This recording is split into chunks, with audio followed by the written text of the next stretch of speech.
This is a good idea. This is AJ's idea, by the way, to just kind of turn the monologue jokes into the different topics that we're talking about throughout the show, throughout the episode. And I feel like it's working real well. I think so too. Me too. The show's writing itself almost. Yeah.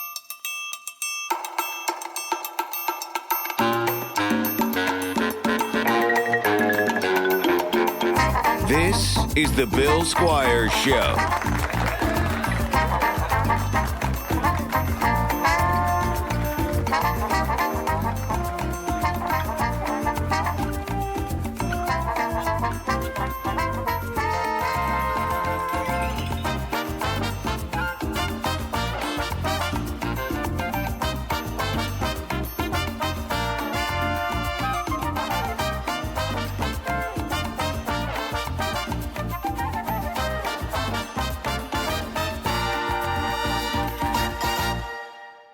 We probably don't need to do the intro thing every single time, right? I don't think so. I don't think so. That's AJ. I'm Let's Bill. just roll. Hi. Yeah.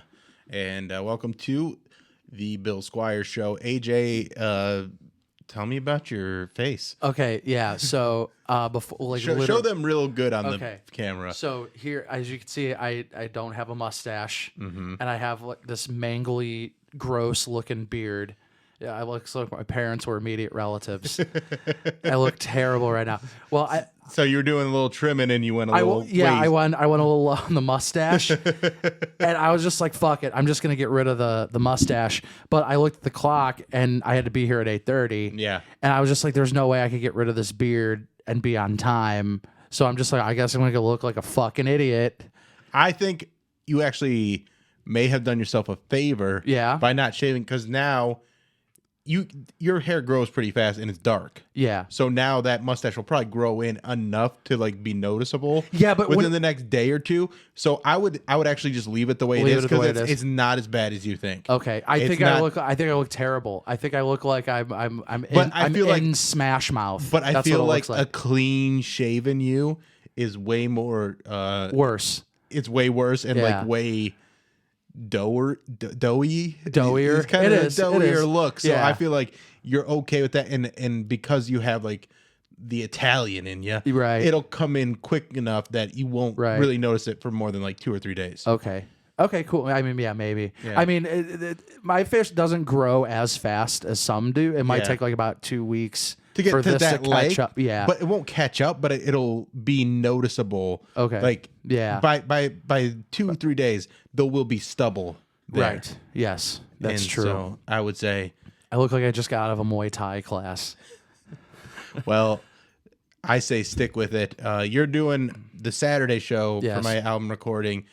Saturday is so close to selling out. Maybe by the time this airs, it'll actually be sold out. Friday's got some tickets left. Saturdays and Sunday. Is it a socially distanced show, Bill? Yeah, actually it is. Yeah, that's good. Well, they do like they skip rows and then they separate everything. Oh no, and then I know. And they have like the dividers and stuff like that. And they also have a state of the art HVAC system that constantly brings in fresh air. Wow. And sucks out the old bad dirty air. Right, the COVID air. Like I never got COVID, and I've been in that place a lot. Well, that you know of. Right. I don't know. I got tested a bunch of times though. Oh really? I've actually never been tested. I got tested like 3 Not or 4 for times. COVID. Yeah. I've been tested. Yeah. But all right.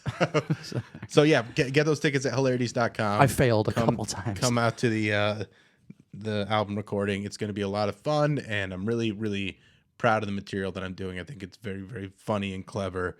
And remember last week we were talking about how people have been coming out of the woodwork? Yes. Because people like whenever I'm doing something of note, people come out with the negativity. Yeah, they come out like, you suck, you're not a good comic, you're blah, blah, blah. And that happened this week. Like, there was a guy that was just like all up in my shit about like, he's like, you almost ruined our whole night and blah, blah, blah. We talked about it on the Alan Cox show, but it's just like one of those things. And that like triggers other people that like want to ride that and like try and get the attention out of it. And I used it as a way to market, and it worked pretty well. Like, there you go. Come to my show. I'll ruin your night. Yeah, come to my show. I'll almost ruin your night. If you're like this guy, I'll ruin your night. But if you're not like this douchebag, then you'll probably have a good time. There you go. But I also didn't like call him a douchebag. This is actually the meanest I've been to him. But like, I was always like, I'm like, because he's like, oh, the girl was way funny. I'm like, well, her name's this. You should check her out. Sorry you didn't have a good time. And like, I like kind of killed him with kindness. And I even invited him to the show. I'm like, come to the show, see what it's like when I'm headlining versus opening, because I don't think people understand the difference between opening a show and headlining a show, and how difficult it is to be the very first person on the show. Right. That's the thing I didn't want you to chew on during the show. Whoopsie. You can't chew on that. It's too loud, too squeaky. How about you chew on some jokes? Yeah. Want to do some monologue jokes? Yeah, we could do some monologue jokes. All right. I went first last time. I'll go first this time. All right. Bill and Melinda Gates announced that they are getting a divorce. This would have happened a lot sooner, but they used Internet Explorer to find their lawyer. Man, that faded off into the night, Internet Explorer. Oh, yeah. It's not a good program. No, that was just the porn machine. Yeah. That's what it was. Do you got a Bill Gates joke or no? No, I don't have a Bill Gates joke. Do you want to talk about that? That's an expensive divorce. That is an expensive divorce. Have you gotten your first divorce yet? No. Highly recommend. Oh, really? Is it great? Oh, it's the best. Was your divorce messy? No, not at all. No, it was good. It was copacetic. Yeah, it was very, good terms. Like everything ended fine. I'm in a place where like we get along well. Like obviously there was like pain. Like it wasn't good. Like breakups all suck. But overall, we got along pretty well. So yeah, like it was very painful for a while. And like I went through some dark, weird times with it. But we got on the other side of it. And we're like I'm still in the kids' lives, even though that's good. I'm their step parent, but like I've been their dad for a very long time. And that's good. We make things work. My son's going to prom this weekend. Oh my gosh! Did you go to prom? I did. I went 2 times. Oh, you went 2 times. I went junior year because my buddy had a date that had a girl that like needed a date. So like I just kind of went like paired up with them.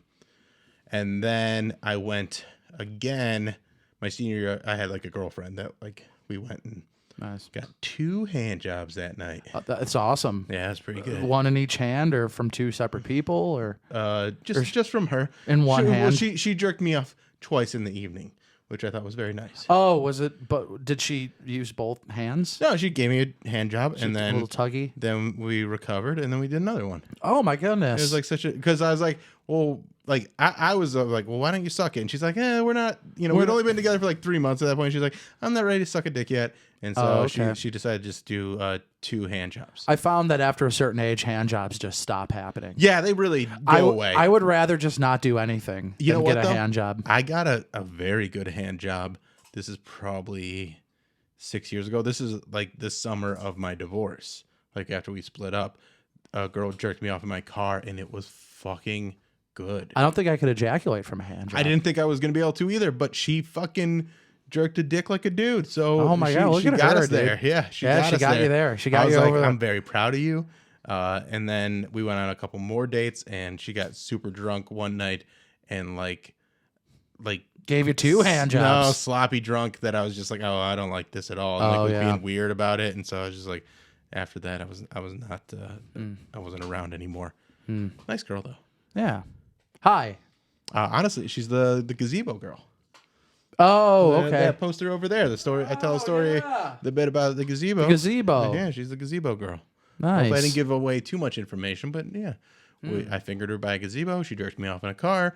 We had some good times, but overall didn't end up working out. Oh, that's okay. I'm sorry. Thank you. I'm sorry. Appreciate it.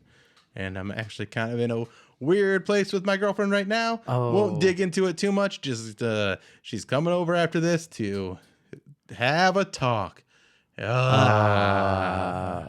Did you tell her about us?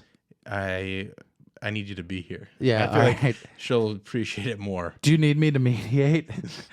No, I feel like you'd be a terrible mediator. I don't think actually, you probably would be a pretty good. I think I know I would your be job. okay. Yeah, like I think I'd be okay. I'm used to jokey, funny AJ, but I feel like there's actually like a real solid person. It's mostly in there too. 90% of the time I'm not really jokey, AJ. Yeah, and everyone thinks I'm joking all the time. Right.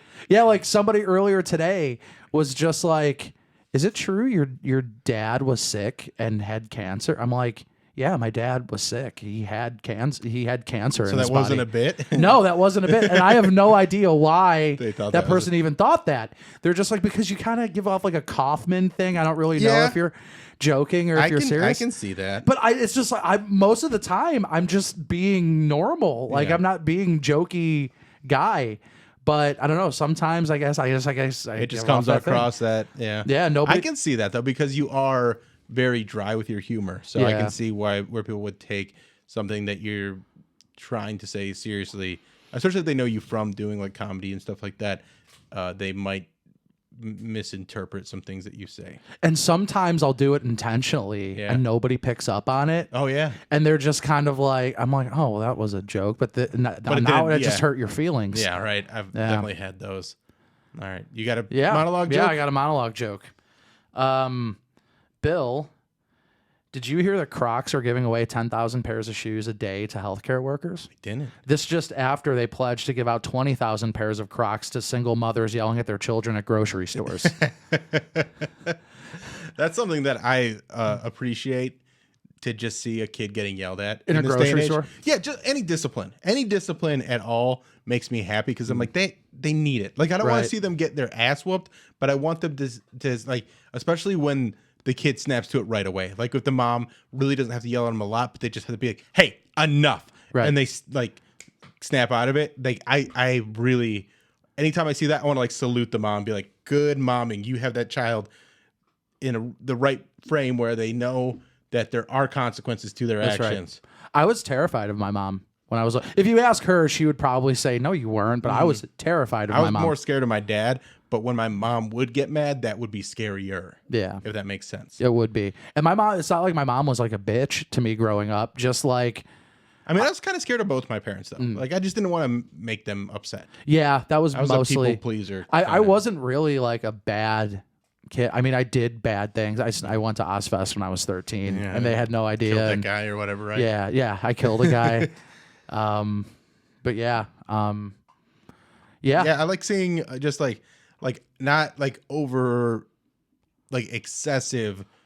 Like, I don't want it to be abusive, but I want it to be stern. So if I see like a mom or a dad correct their kid when they're doing something wrong in public, I'm like, good for you. Like, I won't intervene or be like, hey, you should treat your child like. I'm like, no, good for you, because that kid is fucking up right now, and they need a little bit of discipline. That's right. It's nice to see. I saw a 7-year-old shoot a pit bull with a gun. What? No, I'm kidding. I didn't see I don't that. see that kind of stuff that you can say. Yeah. though. Oh, I guess I see it now. Yeah. I see it now. What a weird thing to make a joke about. And my dad had cancer. Yeah, but that wasn't a joke. My dad was sick. He had cancer. All right. We'll see. Man, they scraped it off. They scraped it off. My dad believes me. Is your dad Leonardo? Is he on Twitter? No, my dad's not on Twitter. That's my uncle. That's your uncle. That's my Okay. dad's brother. Okay, he's very supportive on Twitter. He's very supportive. He's a great guy. He's a good guy. I like him. I appreciate it. He's president Leonardo. Leonard. He's Leonard. the Oh, Leonard, president. okay. He's the president of the Cleveland Music Union. Oh, that's really That's cool. his job. Yeah. Maybe It's we pretty should, cool. once we're in the studio, we should actually talk to him. Yeah, we'll bring him in. We'll bring him in once Yeah, we'll we're bring him in. downtown. I would love to do that. All right. Ready for another joke? Yeah. Following Facebook upholding Trump's ban, he created a new social media platform that is a beacon of free speech where only he can post and no one can comment. Is that true? Oh, yeah. So basically, it's not like he said he was creating like his own social media platform, but then I think he realized how much of a nightmare that would be. So it's basically like a blog on his website. Oh. And so like, So it's kind of just like. it's just like for him to put statements out. Oh, wow. And so like now he's got a place where like he'll post these statements and then blast them out to his email list and ask for donations and stuff like that. Yeah, that's not a social media platform. That's just him releasing statements on the internet. Well, it's basically a blog. Oh, but yeah. he's you know. These older folks, they don't know exactly what social media means, right. But I love that it's like you can't comment on it or anything like that. Comment. Like they are completely denying me my First Amendment rights, and you go, and here's what I have to say about it, Right. and I don't want to hear what you have to say about it. I wish those righties were as excited to defend the First Amendment as they are to defend the Second Amendment. I think they're pretty excited.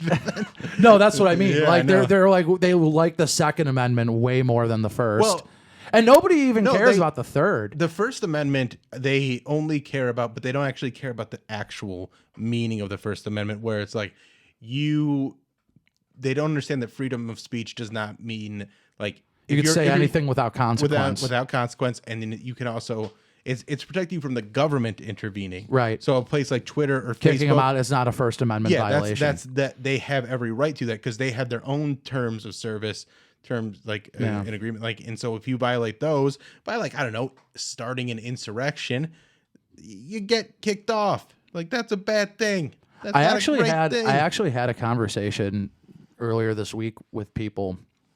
Actually might have been last week about how even though I hate it, there's something not right. And this is just a personal opinion, and I feel free to call me wrong. No. Yeah. I just feel a little, there is something that makes me, and I can't put my finger on it, and I can't really describe it. It did make me a little uncomfortable that he was kicked off of Twitter. See, I don't feel that way at all because of the damage that I see. Because I know how he's using it to manipulate people. Right. So if he were just on there saying what he's saying, but if you watch the QAnon documentary I did on not HBO, see that. okay, No. so on HBO there's this QAnon documentary, and they're talking about to one of like the head of his campaign or like his cabinet that worked with social media, where he knew how to manipulate the algorithm and use like this army of followers to like retweet stuff to get it trending and use that to push their messages out. And so that's kind of what I have a problem with. I have a problem with that. Like, I don't like the algorithm. I don't like how... Yeah, I don't like that either. I say put everything back to it's shown as it's posted. Like, I like that a lot more than like trying to curate what I'm supposed to see. Based on like what you think I'm supposed to see. Like, just put stuff on the timeline. Just give me what's up there. Yeah, just put it on the timeline and let me scroll through it as it's posted. I much prefer that over, and that like especially for like Instagram, you're not on there, but like, and like also you have that option on Twitter, but it's like such a pain in the ass because you always have to like switch back to it. But I'd rather see things in real time versus what Twitter decides that is important for me, because a lot of the stuff I don't want to see, but it gets pulled into the algorithm because it's that stuff that gets people fired up. Whether it's, Republican or Democrat, it gets that reaction. And I don't want the reactionary stuff. I want the funny stuff. Yeah. I see. With me, there is still something that bugs me about it in a way, because I want to know what he's saying. I want to hear it. You just go to his website now. Right. Right. And that's a good point. That's a good point. I just go to his website. And if he was just saying it and it didn't cause people to want to murder people. Yeah, that's where I kind of have a problem with it, where they're using these tweets that he's saying to, like, oh, he's got hidden messages here, that and then white supremacists are latching onto it and using it as reasons to push their agenda. At the risk of sounding like a bad liberal here. No, go for it. And, I'm totally open to somebody coming up to me and going, you're fucking wrong. Like, you're straight up fucking wrong. So I want to put a disclaimer on that. I read his tweets. Mm-hmm. I watched him speak. At no point did he say go into the Capitol and destroy the Capitol. At no point did he say that. No, but he... And here's where I'm going to partly agree. He didn't really do enough to quell the fire. Yeah. And he did kind of incite people. He got people riled up, and he's like, we're going to fight like hell. So he used other language that got people fired up. And I don't think he had...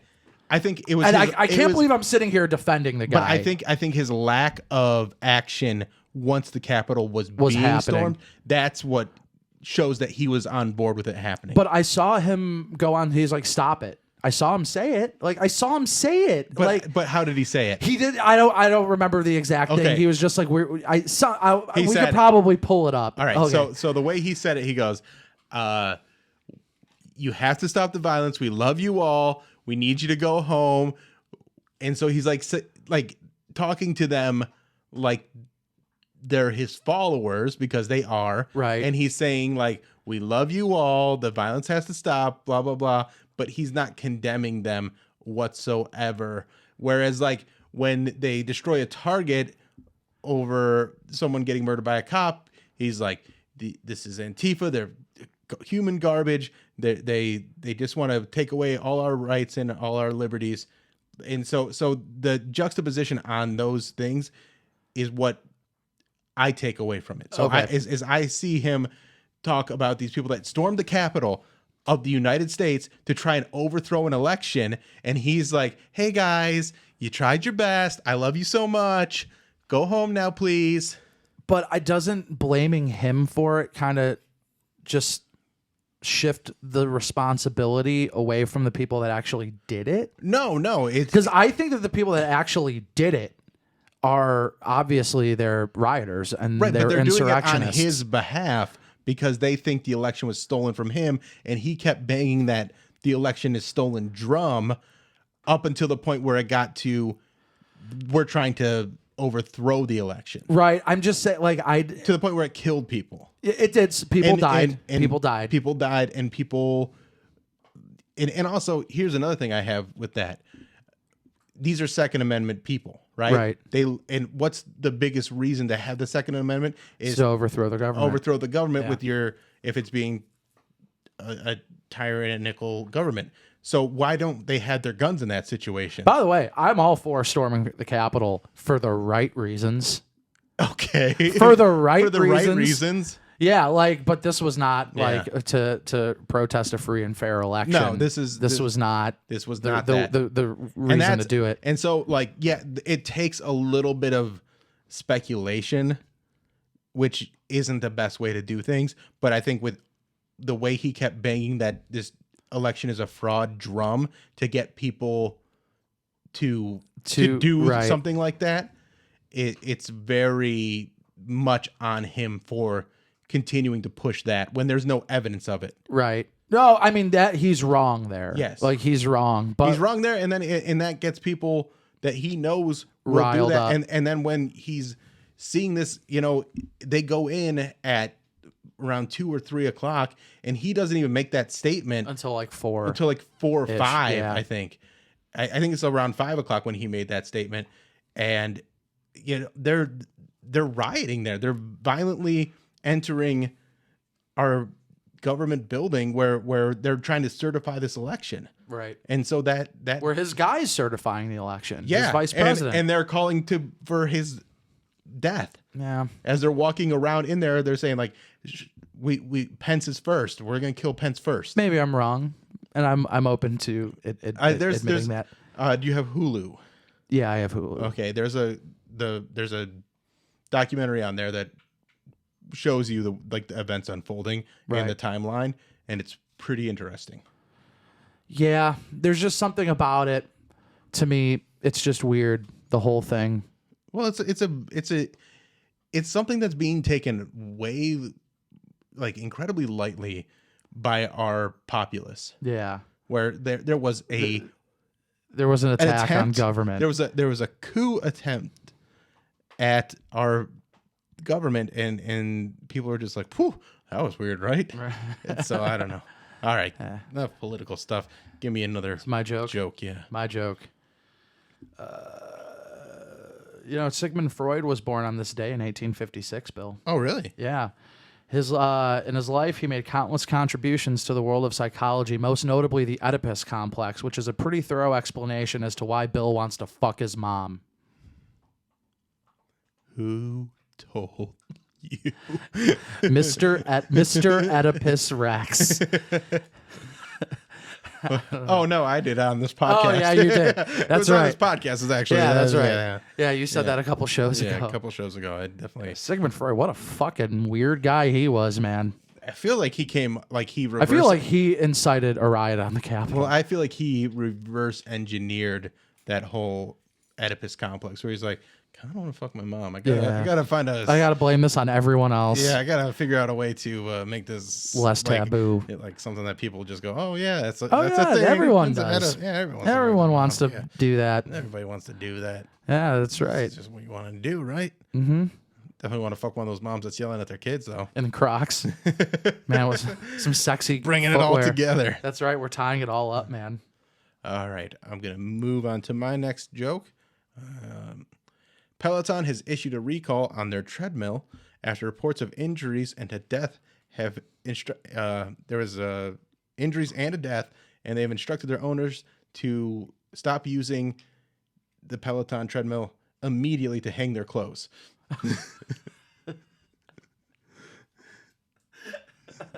I like that. I hang my clothes on things I'm not supposed to all the time. Oh yeah, like my roommate hates it. Yeah, I would hate that too. Yeah, I'm just like they're just throw my coat onto him and his girlfriend while they're doing it. I'm like, nice, yeah. Do you know anything about the Pelotons? The bike. So they had the bikes. They had. So what happened with this actually? There was a 6-year-old, because it's kind of raised up more than a traditional treadmill, and there was a kid that was on it, like a 6-year-old, and he got pulled under it and he died. Yeah. So now I can't fucking use the Peloton because of that idiot. No. And there's probably other reasons. They're very expensive as well. Yeah, that's true. They're like $3,000, and then you have to like pay like a $70 a month subscription fee. To like, well, how much is the actual equipment? I think like $3,000. That's a lot of money. Yeah, and then you like, so that's for the bike. Treadmill's probably around the same, but I think you can pay it in installments. But it's a lot of money, and it's like the whole thing is you get them like watch these classes on like it's got like a TV built in, right? And they have these instructors that like are becoming celebrities because so many people have these things, and they will like be like, oh, this guy Cody or whatever his name is, like he's the best, he's my guy, and so like they'll watch their classes, and like if it works, good for you. But I don't think like you're probably using it because you paid so much for it. Like, well, I got to use this because I paid $3,000 and I pay $70 a month for it, so I have to use this. Yeah, but I'm sure there's still plenty that have clothes hung on them. That's right. All right, what you got? A drunk man outside of Kid Rock's bar in Tennessee was arrested this past weekend after he pulled off his colostomy bag and used it as a weapon. I saw this. Yeah, dude. Heard about this. Yeah, this makes him the first man to ever be arrested for something most of us wanted to do to Kid Rock. My name is Skid Marks. Yeah, he's not good. I don't like him. Yeah, I've never been a huge Kid Rock fan, and like I don't like when people lean into white trashness. Yeah, that's not something that I like Crocs. Yes, like I don't find that appealing at all. Like I've never been like, and that's kind of why I have a problem with country music, because like I don't like redneck stuff either. Like I think that's like a lot of stuff that I try to get away from, as like, because I grew up in the country, right? So like I was always embarrassed by that kind of shit. I never thought it was cool. Yeah, I just thought you look like a fucking idiot.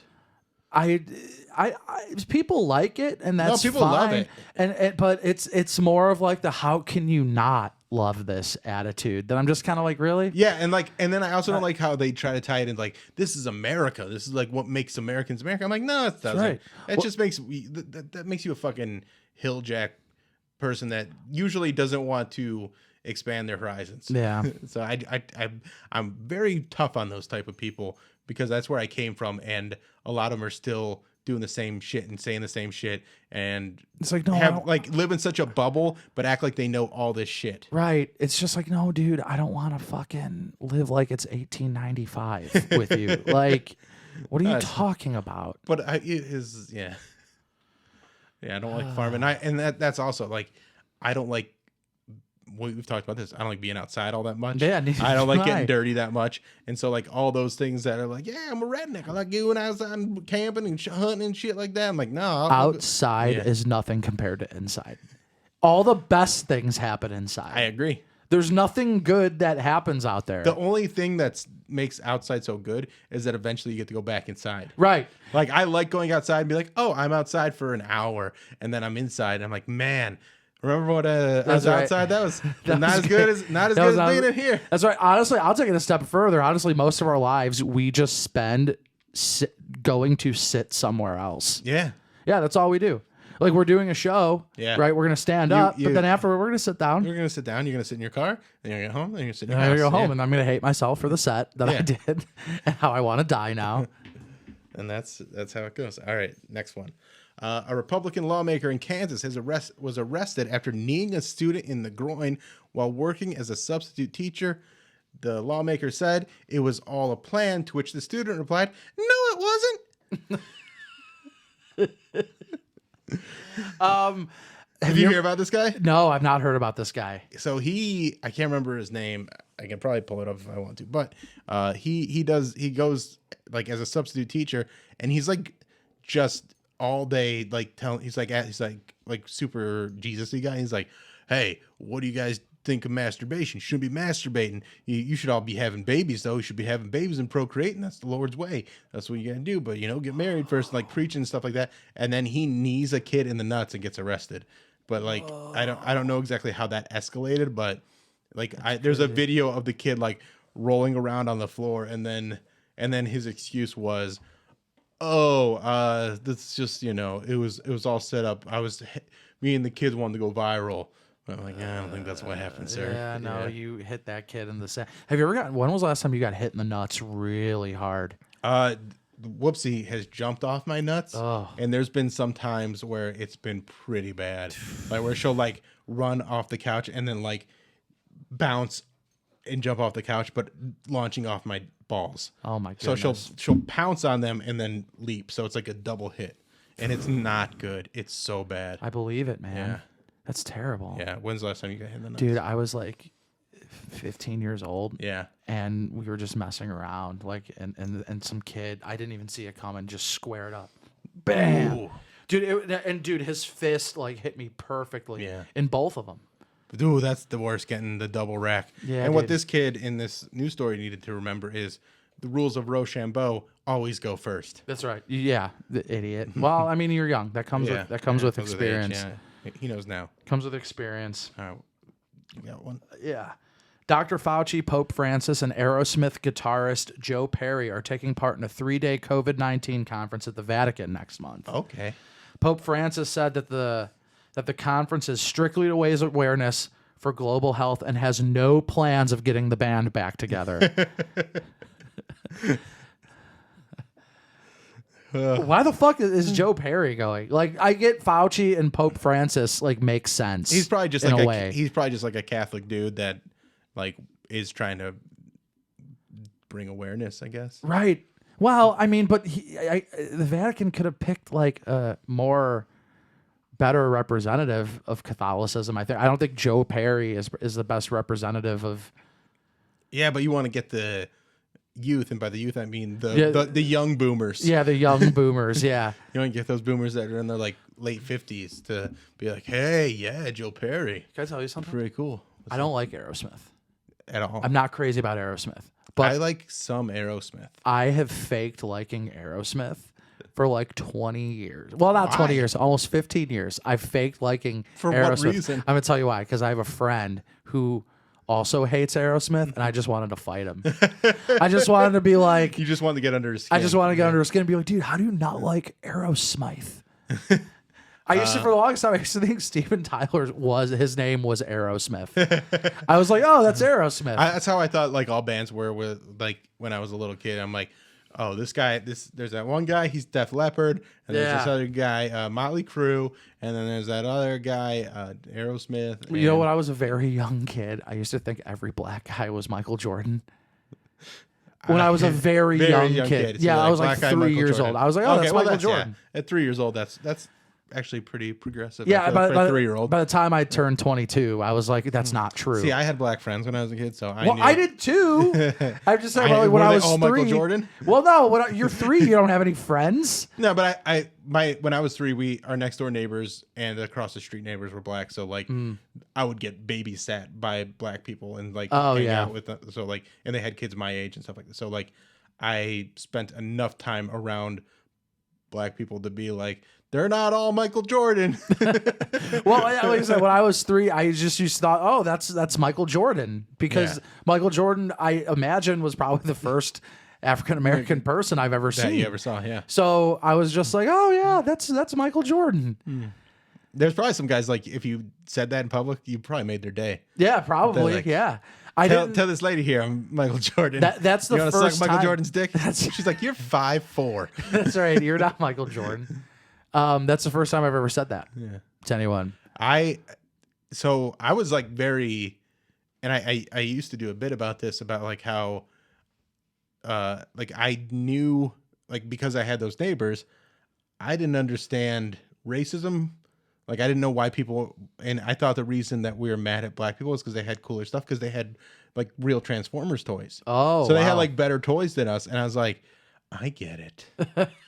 You're like, they have good Transformers toys. You're like, this is racism. Yeah, I'm like, so is that a real thought? That was like a real thought, and this again, like when I'm like 3 or 4 years old, that I can like vaguely remember just being like at their house and like playing with their toys. It's so amazing and, the conclusions a very young person goes to. It's wild. It's insane. But that's also how you can see when like you're indoctrinated into it. Yeah. And like if I were to like ask someone about black people, they could very easily say, this is why we don't like them, or this is why they're equals. Right. You know, this is, so it could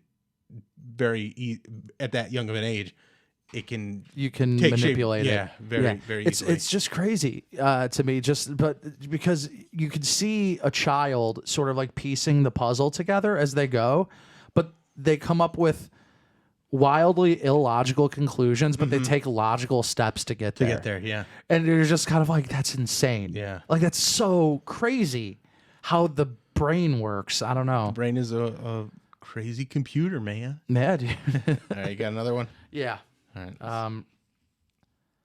This is a good idea. This is AJ's idea, by the way, to just kind of turn the monologue jokes into the different topics that we're talking about throughout the show, throughout the episode. And I feel like it's working real well. I think so too. Me too. The show's writing itself almost. Yeah. Did you hear about the California man who's walking from San Francisco to Los Angeles in a bear suit for charity? No. Yeah. When asked which charity he was giving the money to, he said, "Oh, charity is the name of the dominatrix that's making me do this." Are you into that kind of stuff at all? What, the dom? Yeah, dom sub thing. Okay, so I'll take that as a yes. I like fucking, right? And me too. Right? Yeah. And really, honestly, I'm into pretty much anything that the person I'm seeing is into. I'm pretty malleable that way. Okay. There's not a lot I won't say no to. So you'll play the role that you need to play. Like if they want you to dom them, you can step up and spank their butt or whatever they need. With obviously a few lines. Yeah. Like I'm not gonna do like a rape fantasy because I feel like one, like that could possibly get me in trouble, and two, I just don't think I'd play the part well. Is there part of you that's afraid that you might like it too much? No, because I would be like, there's nothing sexy about this to me personally. I'm not gonna kink shame. He's selling this pretty well. Yeah. Right. What about the sub thing? Like if I could play like, but it'd have to be something that they're into. They're like, hey, we want to do this. I'm into this, and you'd be like, all right, I'll do it. Yeah, but it's not something that you're like kind of into. No, any sex I've ever had was pretty okay. I like a lot of like I talk a big game, but like when it comes to like actually sex, doing it, I really just like a girl to be on top and to come pretty quick. Like that's really that's that's really my kink, is to be like, okay, is coming. So I'm gonna make it seem like that I'm like tooting my own horn here. I'll do like, and listen, I don't, and the only reason I like to come quick is because it actually, over years and years of masturbating, it can take me a little while sometimes. So I can take my time. So that's why like when I get a good quick come, I'm like, I run into problems with people I'm sleeping with sometimes because they don't understand that that's the same situation with me, and they take it personally. I'm just like, no, this is nothing to do with you. Right. Like it happens. Yeah. Like it's not like you like your pussy's not tight enough. Right. Yeah. And then you put the blame on them. You don't look enough like my mom. Right. All right. That's right. Do you feel better now? Isn't that a better thing? That's right. If you looked more like my mom, I would have come right away. But you don't, and that's a compliment. Yeah, dude, it's so weird that you said that, because that's where I was going. It takes me a while, and like when I mean a while, like I've had marathon runs. Oh, I've definitely had that, and it's like if I've been drinking or like if I rubbed one out that day, like but then if you say the right things or do the right things, like it turns me on, and then right. But I'm also a guy that's in my head a lot, and that can play into it as well. Do you know how many times like I'll be engaging in coitus with someone which is I know is the most robotic way to say fucking, but I know Sheldon. I'll start thinking of a bit. That's a Big Bang Theory. I'll start thinking of a bit. And that helps or hurts? No, it hurt. Like it hurts because I don't know about you, but like when I come up with an idea, like I can't get it out. You can't get it out until you have it on paper or like until you. And the way I get that, the way my brain works, because I'm a one-liner comedian. It's things are flying in. Yeah. All the time. Do you have ADHD? All the time. I think I went to a therapist when I was younger, when my parents got divorced. I think they diagnosed me with it. Yeah.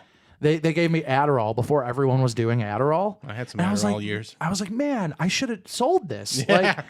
Like what the fuck? I could have been doing. I know. Fuck Dogecoin. Right. I could have been selling Adderall to people. No, but people will buy it. They gave me. So I think I do have ADHD. Yeah. But it's constant stimuli. Yeah. Like. No, I need that. I need that for sure. Like I constantly need something to occupy my mind, and like, but then I will try and do little meditation type things to get me to just focus on one thing, just so I like know that I still can. And it's hard. I explain this to people. I have like literally an idea for 100 jokes a day. 100 jokes a day. But about 2 of them are any good. Who cares?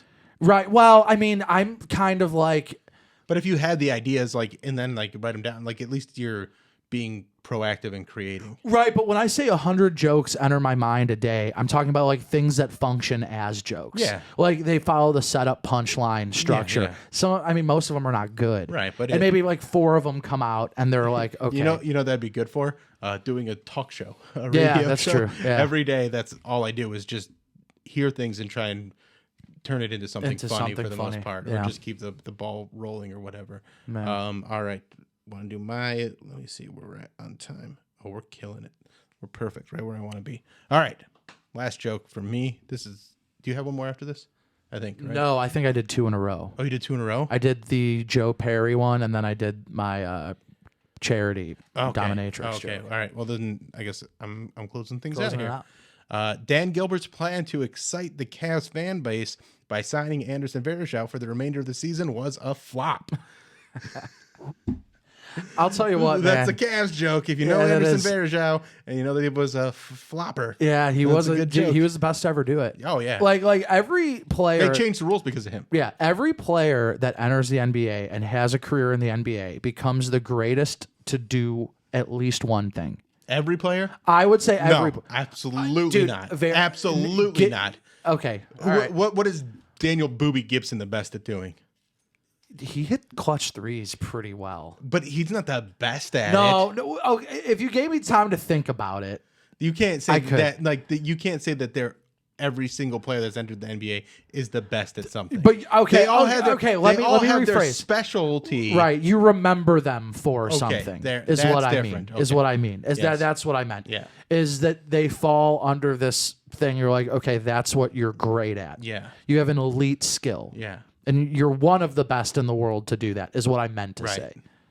Yeah. Do you notice how I got way more defensive by that than I was when I kind of defended Trump earlier in the show? You're like, I don't know, Trump is a little gray area. You're like, no. Let me tell you about basketball. Right. Let me talk about basketball for a second. Who do you think's going to? I mean, the Cavs season's done. They signed Varejao. Yeah. It's a nice little thing. That's a nice little thing. Farewell thing. But I have been watching more, and like I'm excited for the playoffs. Who do you think is gonna win it all? Dude, Phoenix is good. Phoenix is very good. Phoenix is really good. Phoenix is really good. Do I think they're gonna win it all? I don't know. I don't think LA is gonna win it all. I don't think either of the LA teams are gonna win it all. I don't think Brooklyn's gonna win it all. I think it's going to be between 3 teams. Mm-hmm. There are 3 teams that I'm looking at. Right, you do your top 3 and then I'll do my top 3. There are 3 teams I'm looking at that I'm just like, they have a legitimate chance. Mm-hmm. I think it's Brooklyn.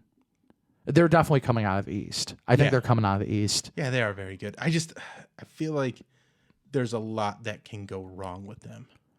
Yeah, but I mean, it's a really good team, though. Yeah, but all they need is one of those guys to go right one night. You know, it's just you got. And Kevin Durant's so fucking good. He's unbelievable, dude. He's so good. He's unbelievable, and he makes Kyrie and James Harden's game so much easier to play because you have to you have to worry about Kevin Durant, and then you have Blake Griffin, who is not who he used to be, but in that lineup, he can shoot a three now. He can score the ball still. KD is Dirk Nowitzki on steroids. Like he took the 7-foot jump shot guy. Like he is. Like I think even he's KD faster says and jumps he's just higher faster. and, He jumps higher. But like even KD said that there's Dirk in his game, and I can see it. Oh, absolutely, I agree with that. My other two teams is Phoenix. Like I said, I mean, just because they're just playing such good ball. Yeah, and Utah. Okay, I'm gonna kind of go back on some things that I said. I'm gonna go. In the East, I don't think Philadelphia. I think they're a regular season team. Yeah. And same with Milwaukee. I feel like you're probably right that in the East, it's going to be Brooklyn. It's going to be Brooklyn, yeah. And then the Lakers, if they turn it on, I actually think they still have a shot. Well, when you have LeBron James on your team, you always have James, a shot. You have a shot. And just because he's so different in the playoffs. Like once he really turns it on and like focuses, he can just own things. And then the other team that, I mean, I would go Utah over Phoenix. But goddamn, it's real hard to choose because Chris Paul really does have that team playing very well because he's basically the coach. Right, and a dark horse I think would be Denver. Nikola Jokic is the MVP. If they had Murray still, I would say yes. Right, but I mean, Michael Porter Jr. could turn it on. Yeah. Man, how bad are we? How upset are we about losing Kevin Porter Jr.? Yeah, oh my God. Fucking. I don't even. Just deal with the bad kid. Talk about him. Deal with the bad kid. He's a good player. Well, I mean, somebody brought this up. He did call an African American GM a slave owner. That's what did it. He's a kid. I know he's a kid. I understand it. Yeah. I get it. I understand. Yeah. But so you pull him aside and say, "Hey, you can't say that. You can't, but you did. But let's just cool things off a little bit." Yeah, that's how somebody put it 50, to me. Yeah, 15. I don't want to talk about Kevin Porter Jr. anymore because it really hurts. That's the most upset you've been, like more than the Capitol riot or anything like that. You're the day of the Capitol riot, I was very upset because I started watching because you knew the decay. Because I knew Kevin Porter Jr. was going to leave after this. I knew it. All right. Yeah. Come see us at Hilarities this weekend. AJ's going to be there on Saturday. I'll be there Friday, Saturday, and Sunday. What time? 9:30 on Friday, 10 o'clock on Sunday. Or no, 10 o'clock on Saturday. And 7 o'clock on Sunday. And then like and share and subscribe and comment. And thank you guys so much for listening. And we'll be back next week. This is the Bill Squire Show.